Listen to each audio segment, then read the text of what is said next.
Manipur Top Trending News na tungan-tungan reliable source sing dagi lakot jaraga matam-matam di oiba maru oiba ipaw sing patukuna khanghanjari Geng Red Tawag Matung railway track ka hundok lamba nuti makong katkhay Sonipat Mamang khagi kunga mari lagi thibu khangdana lerkibi chahi kunthar ma surabi nuti ama Panipat railway station da khamdur leiba train amagi manungda Geng Red Tawag Matung Haryana gi Sonipat area da mahaku Geng Red Tawag miyoi sing aduna railway track ta nuti adu hundok atoba train amana takpada makong katkhay hari Dekin oiba nuti aduna police ta phongdor kibada matam kharagi mamanga railway station da nupa amana aigi ipu oiduna harpani haiduna changsilaklaga aihaku train ni ahangba saruk amada uki amasung mafum aduda aibu makoi ani ahum changduna rep tawbiki hairi Sonipat railway track manakta leiba dukan phamba miyosingna nuti amana lawbagi khonjel tarpadagi changsingduna yengbada nuti asi makong tatuna lerambani mahak object anana manangna ko hospital amada laying chathari hairi India gi drug regulatory na Kita Karate Kudakagi, Yimbi Toleta, Hadakinaba Pakak Pife. Standard Control Organization, CDSCO na, Pupat Anova, Guideline Amata, Tungan Bahitak Karate, Timing, Paladuna, High Bahitak Sing, asi, Miam Yimda, Expert Odina, Traditional Duna, Levata, Badi Kudaka, Yimbi Toleta, plus Tokinaba Pakak Pife. CDSCO na, Panki Bahitak Sing, Manunda, Penal, Emadol, Amadi, Dajapam Yawi. High Bahitak Sing, asi, Asuki Matik Mapangal Kanbana, Maram Oraga, Matong Maram Kandana, Sina Rubadi. Kudong tiba thokpa yai hari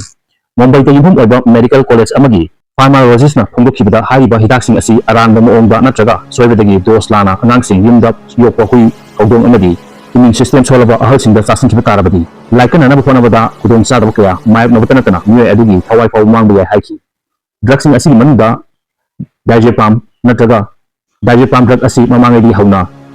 anxiety muscle spasm amadi cesarean singba lying abidamta prescription oina ti bahidak amani diazepam asi expire oiba matung phawba hidak asigi pangtha hanabagi power adu pak hanthadaba hidak makhal ama oiri masina maram oirga expire oiba matung hidak asi huga pangkak oiri hairi Bengaluru da yumphum oiba brain surgeon Dr. Ria Sadana na phungkibada miyamna expire oiba hidak sing asi mathau halabani haina launari adubu expire oiba hidak kharadi mathau hanthaba khakana kana hu phawa olapa yai haki environmentalist singna toilet hidak thadaganu haina phungkiba lebasu CDSCO na hidak sing asi toilet thadako hairi basi khudaki oina hairi hidak sing asina kodong kiba tholakpa yabadagini hairi Dreamliner asi khwaidagi safe oiba aircraft makhal amani Air India Dreamliner asi malemda khwaidagi safe oiba aircraft makhal amani amasung hojik Air India gi Dreamliner aircraft missing ama he aso engam yaudana operate tori haina Air India gi official singna phungdokre Air India gi wahumsi mamang thagi tarani thoida Ahmedabad ta kakiba Air India gi flight AI 171 adugi matanga pangthokpa PAC gi mifum da pangthokibani phungdokibani Air India gi CEO Wilson Campbell Ministry of Civil Aviation gi official sing Civil Aviation gi Directorate General Air Force Economy gi Regulatory Authority Air Force Authority of India amadi Bureau of Civil Aviation Security gi official sing mifum adu saru yaki Sida Ahmedabad ki plane kai thodoku thijiliba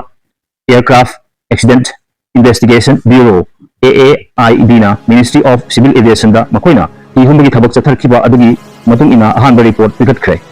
AAIB asi US ki National Transportation Safety Board ka kusam aduna thihumbagi thabak chathaminarkibani hari aduga marakna social media platform oiba Facebook page ta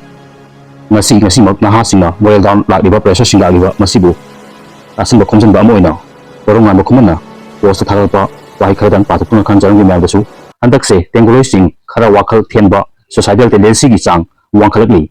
PTSD ayamba lore lere pressure mayam aduga pansaliba case mayam sigi pressure sing tengoloi isi inau sing anagumba pendaba lere basu aigi nakta lakpiu ai khoi kanasi wakhal thenba tobiginu haina asuna myamda ojlagi Loslakpata Manipur Top Trending News pu nungsibiduna share amadi subscribe tawbirambagi damakta haningai litan thagatpa phongdoksari amadi tungkoina miyamgi seba tawba ngamba oijagi haijari